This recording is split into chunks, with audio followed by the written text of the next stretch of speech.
హల్లెలూయా హల్లెలూయా. ఈరోజు ప్రత్యేకంగా ఏక దివ్యవాణి టీవీ కార్యక్రమం ద్వారా దివ్య వాక్కును ఆలకిస్తున్నటువంటి మీ అందరికి కూడా యేసుక్రీస్తు నామమున వందనములు సమర్పిస్తున్నా. ఈ యొక్క వాక్యమును ధ్యానించుకోవటానికి కావలసినటువంటి దేవుని యొక్క కృపని, దేవుని యొక్క అభిషేకాన్ని మనందరికీ దయచేయమని ఆ ప్రభుని వేడుకుంటూ, తల్లి మరియమాత యొక్క ప్రార్థన సహాయాన్ని కోరుకుంటూ ఈ యొక్క వాక్యాన్ని ధ్యానించుకుందాం.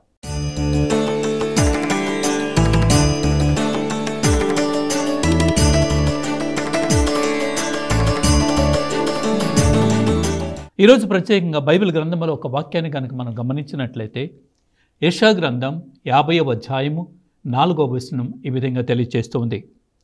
ప్రభువైన దేవుడు నాకు బోధ చేయు శక్తిని అనుగ్రహించాను.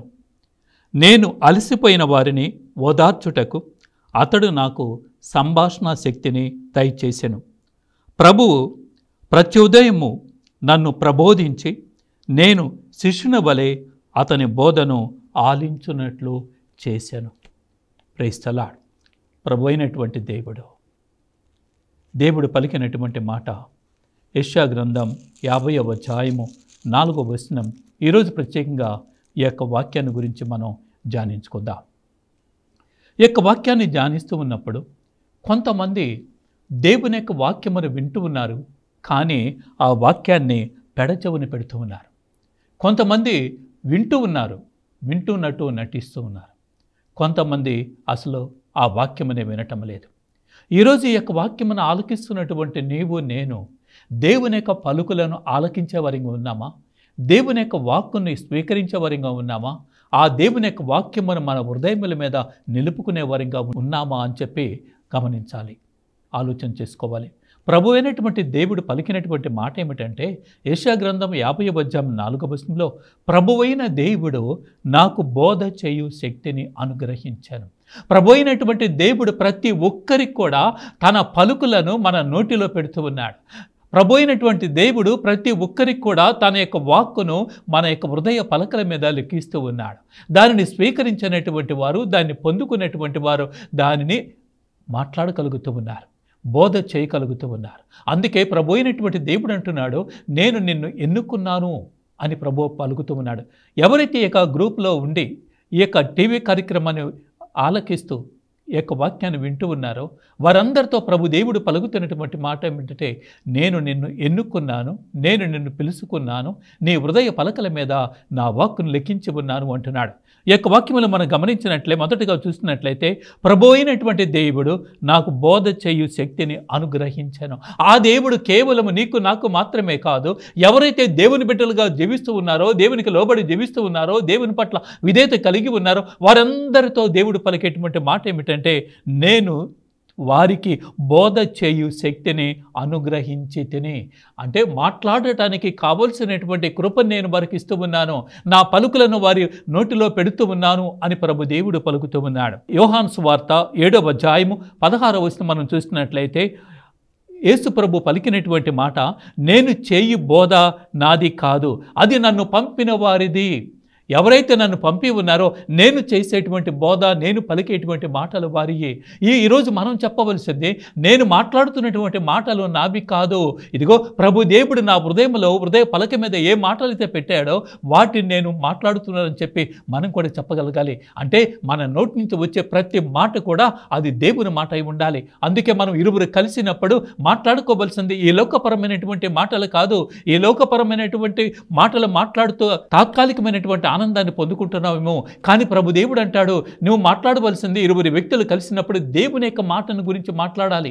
అప్పుడు దేవుడు పలుకుతాడు. ఎక్కడ ఇద్దరు ఏక మనస్కులై ప్రార్థన చేస్తున్నారు వారి మధ్యలో నేను ఉన్నాను అని పలికినటువంటి దేవుడు, ఇద్దరు శిష్యులు బాటసార్లుగా వెళుతూ ఉన్నప్పుడు వారు ఎవరిని గురించి మాట్లాడుకుంటున్నారంటే జరిగినటువంటి సంఘటనల గురించి మాట్లాడుకుంటూ యేసు ప్రభుని గురించి మాట్లాడుతూ ఉన్నప్పుడు వారి మధ్యలో ఆయన ప్రత్యక్షమైన అని చెప్పి మనం వాక్యములు మనం చూస్తున్నాం లోకా సువార్తలో కనుక గమనించినట్లయితే. కనుక ఆయన పలుకులను మాట్లాడగలగాలి. అదేవిధంగా యోహాను సువార్త 7వ అధ్యాయం 17వ వచనం మనం చూస్తున్నట్లయితే దేవుని చిత్తమును నెరవేర్చగోరువాడు దేవుని నుండి వచ్చినదో లేదో తెలుసుకుంటాడు. అంటే ఎవరైతే దేవునిలో ఉన్నారో వారు ఇతరులు మాట్లాడుతున్నటువంటి మాటలు అది దేవుని మాటలా దేవుని మాటలు కాదా అని చెప్పి తెలుసుకోవటానికి కావలసినటువంటి జ్ఞానం అనేది వారికి ఉంటుంది అని చెప్పి ప్రభు దేవుడు అంటున్నాడు. కనుకనే ఆయన అంటున్నాడు, నా పలుకులను నీ నోటిలో పెడుతూ ఉన్నాను అని ప్రభు దేవుడు అంటున్నాడు. ఈరోజు యొక్క వాక్యమును వింటున్నటువంటి నీతో నాతో ప్రభు దేవుడు పలికేటువంటి మాట ఇర్మియా గ్రంథం 1వ అధ్యాయము 9వ వచనంలో ఆయన పలుకుతున్నటువంటి మాట, నా పలుకులను నీ నోటిలో పెడుతూ ఉన్నాను. కనుక నీ నోటి నుంచి వెలువడే మాట ఏదై ఉండాలంటే ప్రభు మాట అయి ఉండాలి. అందుకే ఆయన అంటున్నాడు, ఇదిగో నా పలుకులను నీ నోటిలో పెడుతూ ఉన్నాను, నేను వెళ్ళమన్న వారి వద్దకు వెళ్ళి నేను చెప్పమన్న సంగతులను వారికి తెలియచేయి అంటాడు. అందుకే మనం ఒక్కొక్కసారి గమనించినట్లయితే మనం ఎంతో విచారముతో ఉన్నప్పుడు, కృంగిపోయినటువంటి పరిస్థితిలో ఉన్నప్పుడు, ఏమి తోచనటువంటి పరిస్థితిలో ఎందుకు నేను జీవిస్తున్నానా, మరణిస్తే మంచిది కదా అన్న ఆలోచనలు కలిగి ఉన్నప్పుడు నీకు తెలియకుండానే మరొక వ్యక్తి వచ్చి నీతో మాట్లాడుతూ ఉంటాడు. ఆ మాటలే నీకు ఉత్తేజాన్ని కలిగిస్తాయి, ప్రేరణ కలిగిస్తాయి, నీ దుఃఖాన్ని తీసివేస్తాయి. ఎవరు ఆ వ్యక్తి అంటే, ఎవరు ఆ మాటలు మాట్లాడిందంటే ప్రభు దేవుడు అంటున్నాడు, ఇదిగో నా పలుకులను నీ నోటిలో పెడుతూ ఉన్నాను, నేను వెళ్ళమన్న వారి వద్దకు వెళ్ళి వారికి ఈ మాటలను చెప్పు అని చెప్పి ప్రభు దేవుడు అంటున్నాడు. అదే మాట ప్రభు దేవుడు అననీయ దగ్గరికి వెళ్ళి పలుకుతూ ఉన్నాడు. ఇదిగో అక్కడ సౌలు విచారముతో ఉన్నారు, కంటి చూపును కోల్పోయి ప్రార్థన చేస్తూ ఉన్నాడు, నీవు వెళ్ళి అతని శిరస్సు మీద చెయ్యి ఉంచి ప్రార్థన చెయ్యి అని అననీయతో పలుకుతున్నటువంటి దేవుడు. అదేవిధంగా ప్రభు దేవుడు నీతో నాతో కూడా పలికేటువంటి దేవుడిగా మనం చూస్తూ ఉన్నాం. మత్తయి సువార్త 13వ అధ్యాయం 54వ వచనం మనం చూసినట్లయితే, ఆయన బోధించుచుండగా అక్కడ ఉన్న ప్రజలు ఆశ్చర్యచకితులైరే. ఆనాడు యేసు ప్రభు బోధిస్తూ ఉంటే వింటున్నటువంటి ప్రజలు ఆశ్చర్యచకితులు అవుతున్నారు. అదేవిధంగా ఈరోజు నీవు బోధిస్తూ ఉంటే, నీవు దేవుని మాటలను బోధిస్తూ ఉంటే, నీ సొంత తెలివితో కాదు, దేవుని యొక్క అభిషేకముతో నింపబడి దేవుని పలుకులను బోధిస్తూ ఉంటే విన్నటువంటి వారికి కూడా అదిగో ఆ వాక్యాన్ని పొందుకోగలుగుతారు. అక్కడ ఏ విధంగా ఆశ్చర్యచకితులయ్యారో వీరు కూడా నీ యొక్క పలుకుల్లో ఉన్నటువంటి మర్మాన్ని గుర్తించగలుగుతారు. కనుక మొదటి మనం చూస్తున్నట్లయితే దేవుడు నీకు నాకు బోధ చేసేటువంటి శక్తిని ఇస్తూ ఉన్నాడు అని చెప్పి వాక్యంలో మనం వింటున్నాం. అదేవిధంగా వాక్యంలో గమనించినట్లయితే, ఆయన నాకు బోధ చేయి శక్తిని అనుగ్రహించను, అలసిపోయిన వారికి ఓదార్చటకు కావలసినటువంటి అభిషేకాన్ని కూడా దేవుడు మనకి ఇస్తూ ఉన్నాడు. అందుకే ప్రభు దేవుడు అంటున్నాడు, యెషయా గ్రంథం 61వ అధ్యాయము 1వ వచనం మనం చూసినట్లయితే, ప్రభువు నన్ను అభిషేకించను, తన ఆత్మతో నింపెను, పేదలకు శుభవార్తను ప్రకటించుటకను, కృంగిపోయిన వారికి ఉత్సాహము పుట్టించుటకను, చెరలోనున్న వారికి విడుదలయు లభించునని తెలియచేయుటకు అతడు నన్ను పంపెను. అతడే నన్ను పంపుతూ ఉన్నాడు. ఎందుకంటే వాక్యం అంటుంది, అతడు నన్ను అభిషేకించను, తన ఆత్మతో నింపాను. ఆయన ఏం చేస్తున్నాడు? మొట్టమొదటిగా తన అభిషేకాన్ని మనకి ఇస్తూ ఉన్నాడు. మన అభిషేకం ఇవ్వటం మాత్రమే కాదు, తన ఆత్మతో నింపుతూ ఉన్నాడు. ఆత్మతో నింపి పేదల వద్దకు వెళ్ళి, ఎవరైతే వాక్యము తెలియనటువంటి స్థితిలో పేదవారిగా ఉండి ఉన్నారో, ఆధ్యాత్మికమైనటువంటి పేదరికంతో ఉన్నటువంటి వారి వద్దకు వెళ్ళి ఈ శుభవార్తను వారికి తెలియచేయని చెప్పి ఎన్నుకున్నటువంటి నీతో నాతో ప్రభు దేవుడు పలుకుతూ ఉన్నాడు. కేవలం వినేవారిగా మాకు కాకుండా దేవుని యొక్క వాక్యముతో నింపబడి దేవుని యొక్క వాక్యాన్ని ఇతరులకు ప్రకటించే విధంగా దేవుడు తన అభిషేకాన్ని మనపై ఉంచుతూ ఉన్నాడు. ఆ అభిషేకముతో మనల్ని నింపుతూ ఉన్నాడు అని చెప్పి దేవుని యొక్క వాక్యం అంటుంది. అందుకే వాక్యము గమనించినట్లయితే లూకా సువార్త 4వ అధ్యాయం 18వ వచనం అంటుంది, ప్రభు ఆత్మ నాపై ఉండి ఉన్నది. ప్రభు ఆత్మ, ఎప్పుడైతే దేవుడు తన అభిషేకాన్ని నీకు ఇచ్చి ఉన్నాడో నీవు నేను చెప్పవలసింది, ప్రభు ఆత్మ నాపై ఉండి ఉన్నది, పేదలకు సువార్తను బోధించుటకై ఆయన నన్ను అభిషేకించను. Praise the lord. ఈరోజు యొక్క వాక్యాన్ని వింటున్నటువంటి నిన్ను నన్ను దేవుడు అభిషేకిస్తూ ఉన్నాడు. తన అభిషేకముతో నింపుతూ ఉన్నాడు, తన ఆత్మతో నింపుతూ ఉన్నాడు. నీ తోటి వారి దగ్గరికి వెళ్ళి దేవుని యొక్క వాక్యమును ప్రకటించడానికి, దేవుని యొక్క వాక్యమును గురించి తెలియచేయడానికి దేవుడు నిన్ను నన్ను ఎన్నుకుంటూ ఉన్నాడు. కనుకనే దేవుని ఆత్మతో నింపబడినటువంటి నీవు నేను చేయవలసింది ఏమిటో ప్రభు దేవుడు మనకి తెలియచేస్తూ ఉన్నాడు. అదే యెషయా గ్రంథం 50వ అధ్యాయం 4వ వచనంలో ఇప్పుడు మనం చదువుకున్నటువంటి మాట గమనించినట్లయితే, ప్రభు నాకు బోధ చేయు శక్తిని ఇస్తూ ఉన్నాడు. మొట్టమొదటిగా అభిషేకాన్ని ఇస్తూ ఉన్నాడు, రెండవదిగా ఆత్మని ఇస్తూ ఉన్నాడు, మూడవదిగా తన అభిషేకాన్ని మనకి దేవుడు ఇస్తూ ఉన్నాడు. కనుక వింటున్నటువంటి మనం ఆత్మను పొందుకున్నటువంటి అభిషేకాన్ని పొందుకున్నటువంటి మనం దేవుని యొక్క వాక్యాన్ని గురించి ఇతరులకు తెలియచేయాలి అని చెప్పి ప్రభు దేవుడు పలుకుతూ ఉన్నాడు. ఇంకా ఆయన ఏమిస్తున్నాడంటే సంభాషణ శక్తిని, మాట్లాడటానికి కావలసినటువంటి శక్తిని ఆయన ఇస్తూ ఉన్నాడు. మన మాటలు ఏ విధంగా ఉండాలి అంటే తోటి వారితో మాట్లాడుతున్నప్పుడు మృదు స్వభావంతో మాట్లాడాలి, జాలి కలిగినటువంటి మాటలు, కరుణ కలిగినటువంటి మాటలు, దేవుని సన్నిధిలో ఉత్తేజాన్ని కలిగించేటువంటి మాటలుగా ఉండాలి. కఠినత్వంతో కూడినటువంటి మాటలు మాట్లాడకూడదు.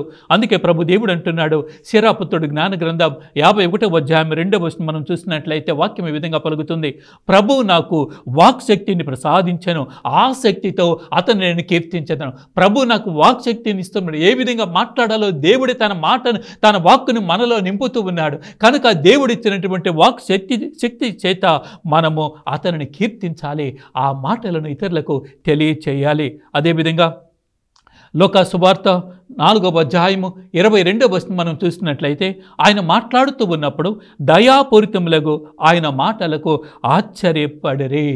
ఆయన మాట్లాడుతున్న మాటలు ఏ విధంగా ఉన్నాయంటే దయాపూరితమైనటువంటి మాటలు, కరుణతో కూడినటువంటి మాటలు. కనుక ప్రభు దేవుడు తెలియపరుస్తున్నాడు, నేను మాట్లాడేటువంటి మాటలు ఏ విధంగా ఉండాలంటే దయను కలిగించేటువంటి మాటలు, కరుణ కలిగించే మాటలు, ఉత్తేజాన్ని కలిగించేటువంటి మాటలు, పాపాన్ని విడనాడే దేవుని సన్నిధికి వచ్చే విధంగా వారిని ప్రేరేపిస్తూ మాట్లాడాలి అని చెప్పి ప్రభు దేవుడు మనకి తెలియచేస్తూ ఉన్నాడు. కనుక మన మాటలు విన్నటువంటి వారు ఏ విధంగా పలకాలి అంటే ఆనాడు యేసు ప్రభు మాట్లాడిన మాటలు విన్నటువంటి యోహాను శిష్యులు అంటున్నారు, యోహాను సువార్త 7వ అధ్యాయము 46వ వచనంలో ఆయన వలె ఎన్నడను ఎప్పుడను మాట్లాడలేదు. కనుక ఈరోజు అలాంటి మాటలను దేవుడు నీకు నాకు ఇస్తూ ఉన్నాడు. అలాంటి మాటలను దేవుడు నీ యొక్క నోటిలో పెడుతూ ఉన్నాడు. అందుకే ఆయన అంటున్నాడు, ఇదిగో వెళ్ళు, మాట్లాడు, నా మాటలు ఎరుకపరచు, నేను నా మాటలను జీవము కలిగిన మాటలు నీ నోటిలో పెడుతున్నానని పలికినటువంటి దేవుడు. అందుకే విన్నటువంటి వారు అంటున్నారు, వారు ఎవ్వరు ఎలాంటి మాటలు మాట్లాడలేదు అంటున్నారు.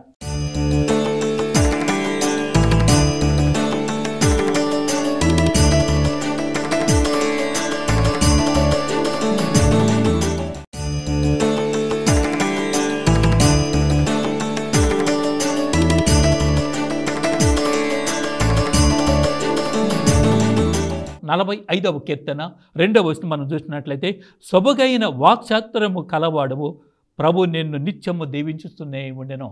వాక్చాతుర్యం కావాలి, అది ఎవరిస్తారంటే దేవుడు ఇస్తాడు. మోసే అంటున్నాడు, అయా నేను మాట్లాడలేను అంటున్నాడు, అయా నేను మాట్లాడలేను నత్తివాడిని అంటున్నాడు. ఇర్మియా అంటున్నాడు, అయా నేను బాలుని మాట్లాడలేను అంటున్నాడు. కానీ మాట్లాడటానికి కావలసినటువంటి శక్తిని ఇవ్వగలిగినటువంటి దేవుడు ఆ యేసు ప్రభు ఎన్నుకున్నటువంటి స్థితులను చూసినట్లయితే, చేపలు పడుతున్నటువంటి పేతురు చూసినట్లయితే మాట్లాడలేనటువంటి పేతురు ఒకనాడు మాట్లాడుతూ ఉన్నాడు. ప్రజానాయకులారా అని కేకలు వేస్తూ ఉన్నాడు, పరిచయులారా అని కేకలు వేస్తూ ఉన్నాడు. ఇదిగో ఎవరినైతే మీరు సిలువను విధించారో, సిలువ మరణాన్ని గురి చేశారో ఆయన పేరిట నేను మాట్లాడుతున్నానని ఆ యొక్క అభిషేకాన్ని పొందుకున్న తర్వాత మాట్లాడుతున్నటువంటి పేతురు మాటలు మనం వింటూ ఉన్నాం. ఎప్పుడైతే దేవుని యొక్క అభిషేకాన్ని పొందుకున్నారో, దేవుని యొక్క ఆత్మను పొందుకున్నారో ఆ తదుపరి మాట్లాడుతున్నటువంటి మాటలు. అదేవిధంగా సామెతల గ్రంథం 15వ అధ్యాయము 23వ వచనం మనం చూసినట్లయితే అవసరములకు తగిన విధంగా సమయోచితంగా మాట్లాడాలి. అవసరానికి తగిన విధంగా మాట్లాడాలి, సమయోచితంగా మాట్లాడాలి. వ్యర్థమైనటువంటి మాటలు పలకకూడదు అని చెప్పి దేవుని యొక్క వాక్యం మనల్ని హెచ్చరిస్తుంది. కనుక సమయోచితంగా మాట్లాడాలని చెప్పి ప్రభు దేవుడు మనకి తెలియపరుస్తూ ఉన్నాడు. ఇంకా మనం గమనించినట్లయితే మన మాటలో ఏ విధంగా ఉండాలి అంటే 4వదిగా చూసినట్లయితే ఇతరులను ఓదార్చే విధంగా ఉండాలి. బాధలో ఉన్నారేమో, సమస్యలో ఉన్నారేమో, అలాంటి వారి చెంతకు వెళ్ళి నువ్వు ఓదార్చగలగాలి. ఏ విధంగా? ప్రభు ఉన్నాడు, ప్రభు చూసుకుంటాడు, నీకు ఎలాంటి బాధ లేదు, ప్రార్థన చేసుకుందాం, దేవుడు మన ప్రార్థన ఆలకిస్తాడని ఇతరులను ఓదార్చే విధంగా, ఇతరులను దేవుని వైపు నడిపించే విధంగా, ఇతరులను ప్రేరేపించే విధంగా నీ మాటలు ఉండాలి అని చెప్పి ప్రభు దేవుడు పలుకుతూ ఉన్నాడు. యెషయా గ్రంథం 61వ అధ్యాయం 2వ వచనం మనం చూసినట్లయితే శత్రువులను శిక్షించు దినమును గూర్చయు ప్రకటించుటకును శోకించు వారిని ఓదార్చుటకు అతడు నన్ను పంపెను. అతడు నన్ను పంపాను. ఎందుకంటే ఓదార్చటానికి. ఎప్పుడంటే వారికి ఉన్నటువంటి పరిస్థితులను బట్టి, వారికి ఏర్పడినటువంటి పరిస్థితులను బట్టి, వారికి వస్తున్నటువంటి ఆటంకాలను బట్టి అలాంటి వ్యక్తులను ఓదార్చటానికి దేవుడు నిన్ను నన్ను పంపుతూ ఉన్నాడు.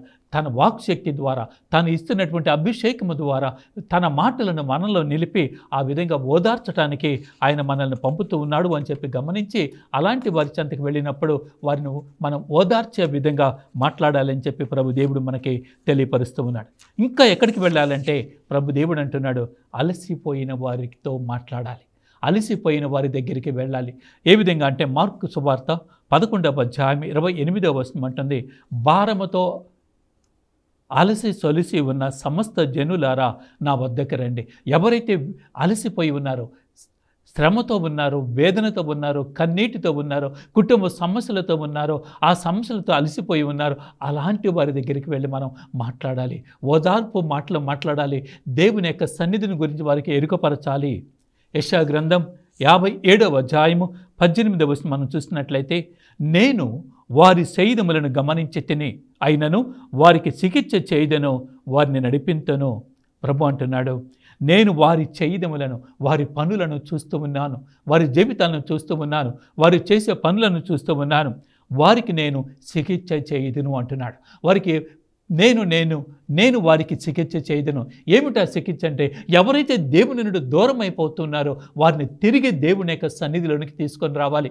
ఈనాడు ఎంతోమంది క్రైస్తవులు దేవునికి దూరం అవుతూ ఉన్నారు, క్రైస్తవత్వాన్ని వదిలిపెట్టి వేరే వేరే స్థలాలకు వెళుతూ ఉన్నారు. కానీ ప్రభు దేవుడు అంటే అలాంటి వారిని ఓదార్చాలి, అలాంటి అలసిపోయినటువంటి వారిని ఓదార్చి తిరిగి దేవుని సన్నిధికి తీసుకొని రావాలి. నేను వారి సేయిదములను గమనిస్తున్నాను అంటున్నాడు. కనుక వారు చేసేటువంటి పనులు, వారి ఆలోచనలు, వారి పద్ధతులు అన్నీ నేను చూస్తూ ఉన్నాను అని చెప్పి ప్రభు దేవుడు పలుకుతున్నటువంటి మాట, నేను వారికి చికిత్స చేయదును, నేను వారికి చికిత్స చేయదును అంటున్నాడు. అందుకే ప్రభు దేవుడు అంటాడు, ఎవరికైతే వ్యాధిగ్రస్తుడుగా ఉన్నారో వారికి నేను చికిత్స చేస్తాను అని చెప్పి ప్రభు పలుకుతున్నటువంటి మాట. అదే ఇక్కడ వాక్యంలో మనం చూస్తున్నట్లయితే, ఎవరైతే దేవునికి దూరం అవుతున్నారో, ఎవరైతే వాక్యమునకు దూరం అవుతూ ఉన్నారో అలాంటి వారిని తిరిగి దేవుని సన్నిధికి తీసుకొని రావాలి.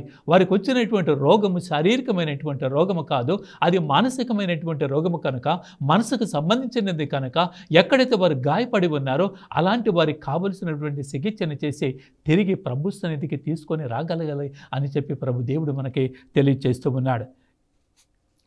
అందుకే ప్రభు అంటున్నాడు, యెషయా గ్రంథం 57వ అధ్యాయము 19వ వచనం మనం చూసినట్లయితే, నా ప్రజలకు నేను చికిత్స చేయదును. అలసిపోయిన వారికి, సొమ్మసిల్లినటువంటి వారికి, వేదనతో ఉన్న వారికి, కన్నీరు కారుస్తున్నటువంటి వారికి నేను వారికి చికిత్స చేయదును అని చెప్పి ప్రభు దేవుడు అంటున్నాడు. వారిని చికిత్స చేసి సరైనటువంటి మార్గంలో నడిపిస్తాను అని చెప్పి ప్రభు దేవుడు పలుకుతూ ఉన్నాడు. అదేవిధంగా మనము కూడా ప్రభువుకి శిష్యుని వలె ఆయన అంటి పెట్టుకొని ఉండాలి.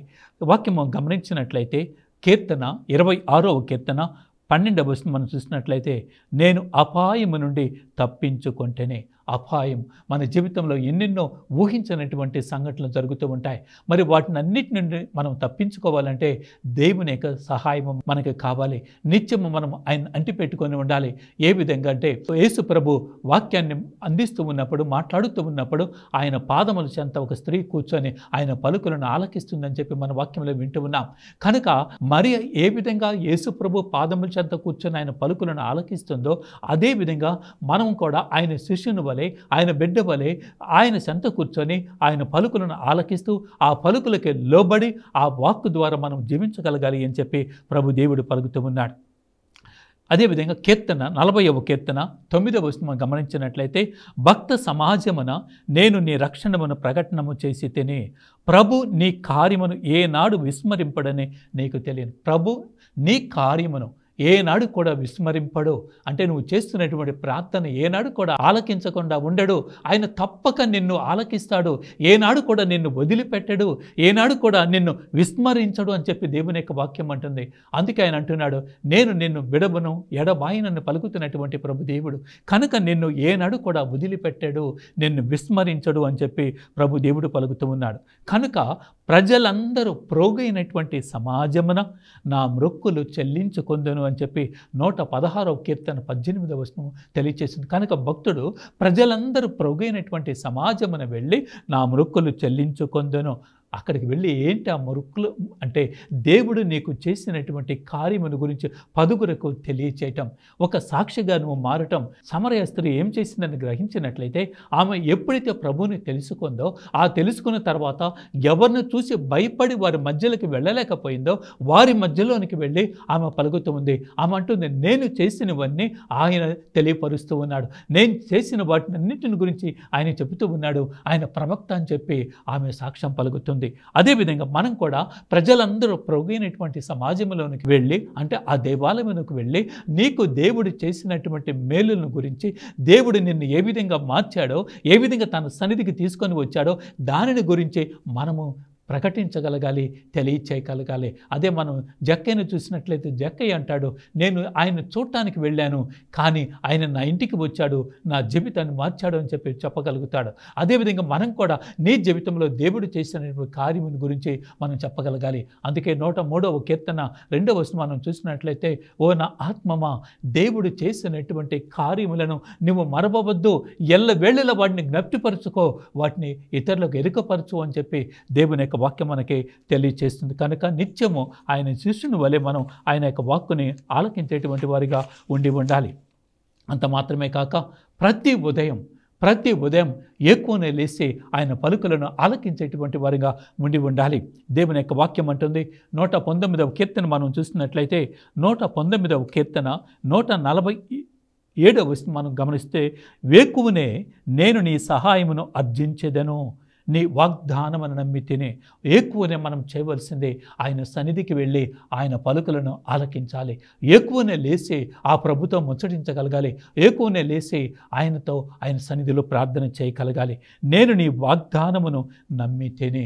దేవుడిస్తున్నటువంటి వాగ్దానమును నమ్మి ఆయన సహాయాన్ని అర్థించగలగాలి.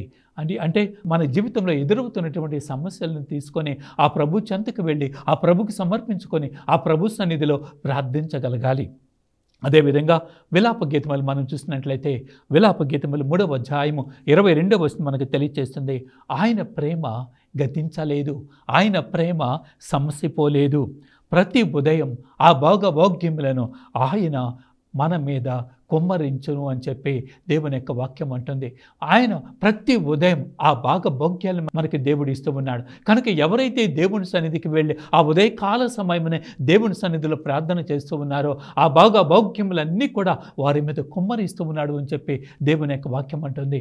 అందుకే దేవుని వాక్యం మనం గమనించినట్లయితే అదే విలాప గీత 3వ అధ్యాయం 23వ వచనంలో కూడా మనం చూస్తూ ఉన్నాం, దేవా నన్ను పరిశీలించి చూడు, నాలో ఇంకా ఏదైనా పాపం ఉండి ఉన్నదేమో, ఇంకా నాలో ఏ తప్పైనా ఉండి ఉన్నదేమో, నన్ను పరిశీలించి చూడు అని చెప్పి భక్తుడు దేవుని సన్నిధిలో ప్రార్థన చేస్తూ ఉన్నాడు. అదేవిధంగా మనం కూడా ఆ ఉదయకాలం అనే దేవుని సన్నిధిలో చేయవలసినటువంటి ప్రార్థన, అయా నన్ను పరిశీలించి చూడు, ఇంకా నాలో ఏదైనా తప్పు ఉండి ఉన్నదేమో, ఇంకా నాలో ఏ పాపమైన ఉండి ఉన్నదేమో, పాపమును చూడగలిగినటువంటి దేవుని సన్నిధికి వెళ్ళి నీవు నేను అడగవలసింది, ప్రార్థించగలిగింది, ప్రభువా నన్ను పరిశీలించి చూడు, ఇంకా నాలో ఏ పాపమైన ఉండి ఉన్నదేమో.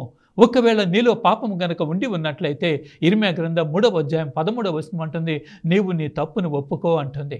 ఒకవేళ నీవు గనక నీ తప్పును గనక ఒప్పుకొనకపోతే, నీ పాపాన్ని గనక నువ్వు ఒప్పుకొనకపోతే ప్రభు దేవుడు అంటున్నాడు, యెషయా గ్రంథం 59వ అధ్యాయము 1వ వచనంలో పలుకుతున్నటువంటి మాట, నేను నిన్ను దీవించటానికి నా చెయ్యి కురచగా లేదు అని చెప్పి ప్రభు దేవుడు పలుకుతూ ఉన్నాడు. కానీ ఎందుకు దీవించటం లేదంటే ఆయన అంటున్నాడు, నీకు నాకు పాపము అడ్డుగా ఉండి ఉన్నది అని చెప్పి ప్రభు దేవుడు పలుకుతున్నటువంటి మాట. ఈ పాపము నీలో నాలో ఉండి ఉండగా నీవు నేను ఎంత ప్రార్థన చేసినా దేవుడు మన ప్రార్థనని ఆలకించాడు. అందుకే ఆయన అంటున్నాడు, నీ ప్రార్థన ఆలకించలేనటువంటి వాడిని కాదు నేను, కానీ ఇదిగో పాపం అడ్డుగా ఉన్నది అంటున్నాడు. యోహాను సువార్త 1వ అధ్యాయము 18వ వచనం మనం చూసినట్లయితే, నువ్వు ఎంత చేతులెత్తి ప్రార్థన చేసినా నేను నీ ప్రార్థన ఆలకించను, ఎందుకంటే నీ చేతులు రక్తపు మరకలతో ఉండి ఉన్నాయని ప్రభు దేవుడు పలుకుతూ ఉన్నాడు. కనుక ఈరోజు మనం ఈ యొక్క వాక్యాన్ని మనం ధ్యానిస్తూ ఉన్నప్పుడు ఈ యొక్క వాక్యం ద్వారా దేవుడు మనకి తెలియచేస్తుంది. ఆయన పలుకుతున్నటువంటి మాటలను ఒకసారి గమనించినట్లయితే ఆయన నీకు నాకు బోధ చేసేటువంటి శక్తిని ఇస్తూ ఉన్నాడు. ఆయన మాటలను ఆలకించగలిగే ఆలకించగలిగినటువంటి కృపను ఇస్తూ ఉన్నాడు. ఆయన మాటలను స్వీకరించగలిగినటువంటి మనస్సును ఇస్తూ ఉన్నాడు. అదేవిధంగా నీవు అలసిపోయినటువంటి వారి వద్దకు వెళ్ళి ఓదార్చడానికి కావలసినటువంటి శక్తిని ఆయన ఇస్తూ ఉన్నాడు. అదేవిధంగా ఎక్కడ ఎప్పుడు ఏ విధంగా మాట్లాడాలో ఆ మాట్లాడటానికి కావలసినటువంటి శక్తిని ఆ ప్రభు దేవుడు నీకు నాకు దయచేస్తూ ఉన్నాడు. అదేవిధంగా ప్రతి ఉదయం ఆయన చెంతకు వెళ్ళి నిన్ను నీవు సమర్పించుకుంటూ ఆయన సన్నిధిలో ప్రార్థించడానికి కావలసినటువంటి కృపని ఆ ప్రభు దేవుడు మనకి ఇస్తూ ఉన్నాడు. కనుక మరొక మరి యొక్క వాక్యాన్ని మనం ధ్యానించుకున్నట్లయితే యెషయా గ్రంథం 50వ అధ్యాయము 4వ వచనం మనకి తెలియచేస్తుంది. ప్రభువైనటువంటి దేవుడు నాకు బోధ చేయు శక్తిని అనుగ్రహించను, అలసిపోయిన వారిని ఓదార్చుటకు సంభాషణ శక్తిని ప్రతి ఉదయం ఆయన నన్ను ప్రబోధించి నేను ఆయనకు శిష్యుని వలె అతని బోధను ఆలించునట్లు చేసెను. ఈ యొక్క వాగ్దానం మనందరి యందు నెరవేరును గాక. కనుక ఈ యొక్క వాక్యాన్ని అనుసరించి ప్రభు దేవుడు నాకు ఇచ్చినటువంటి నీకు ఇచ్చినటువంటి ఈ యొక్క వాగ్దాన్ని అనుసరించి జీవించుదాం. ప్రభు యొక్క దీవెనలను ఆశీర్వాదాలను పొందుకుందాం. ప్రార్థన చేసుకుందాం. పరిశుద్ధుడు అయినటువంటి మా ప్రియ పరలోకపు తండ్రి, ఎక్కడో ఉన్నటువంటి నాయన, ఎందుకు పనికిరానటువంటి మమ్మలను ఎన్నుకొని ప్రభా ఈ యొక్క వాక్యము ద్వారా మాకు కావలసినటువంటి ప్రభా నీ యొక్క ఆత్మను అభిషేకాన్ని మాకు దయచేస్తున్నందుకు కాను నీకే వందనములు స్తోత్రములు సమర్పించుకుంటున్నాం. అదేవిధంగా ప్రభా ఈ యొక్క వాక్యము ద్వారా బోధ చేయటానికి కావలసినటువంటి శక్తిని, ఇతరుల చెంతకు వెళ్ళి ఓదార్చడానికి కావలసినటువంటి అనుగ్రహాన్ని దయచేస్తున్నందుకు కాను ప్రభా మీకే వందనములు సమర్పిస్తూ ఉన్నాం. అదేవిధంగా ప్రభా ఎవరితో ఏ విధంగా మాట్లాడాలో ప్రభా నీ యొక్క జీవము కలిగినటువంటి మాటలను మాలో పెడుతున్నందుకు నాయన నీకే కృతజ్ఞత వందనములు సమర్పించుకుంటూ ప్రభా ఈనాడు యొక్క వాక్యాన్ని ఆలకించినటువంటి ప్రతి ఒక్కరిని పేరు పేరున దీవించి ఆశీర్వదించమని అమ్మ తల్లి మరియమాత ప్రత్యేకంగా ఈ యొక్క దివ్యవాణి టీవీ ద్వారా దివ్య వాక్కును ఆలకిస్తున్నటువంటి ప్రతి ఒక్కరి కొరకు నీ కుమారుని సన్నిధిలో ప్రార్థించమని యేసుక్రీస్తు నామమున అడిగి వేడుకొనుచున్నాము తండ్రి. Amen, amen. Praise the Lord. ఈ యొక్క వాక్యమును ఆలకించినటువంటి ప్రతి ఒక్కరిని కూడా ఆ దేవాది దేవుడు దీవించి ఆశీర్వదించాలని చెప్పి కోరుకుందాం, ప్రార్థన చేసుకుందాం. హల్లెలూయా, హల్లెలూయా.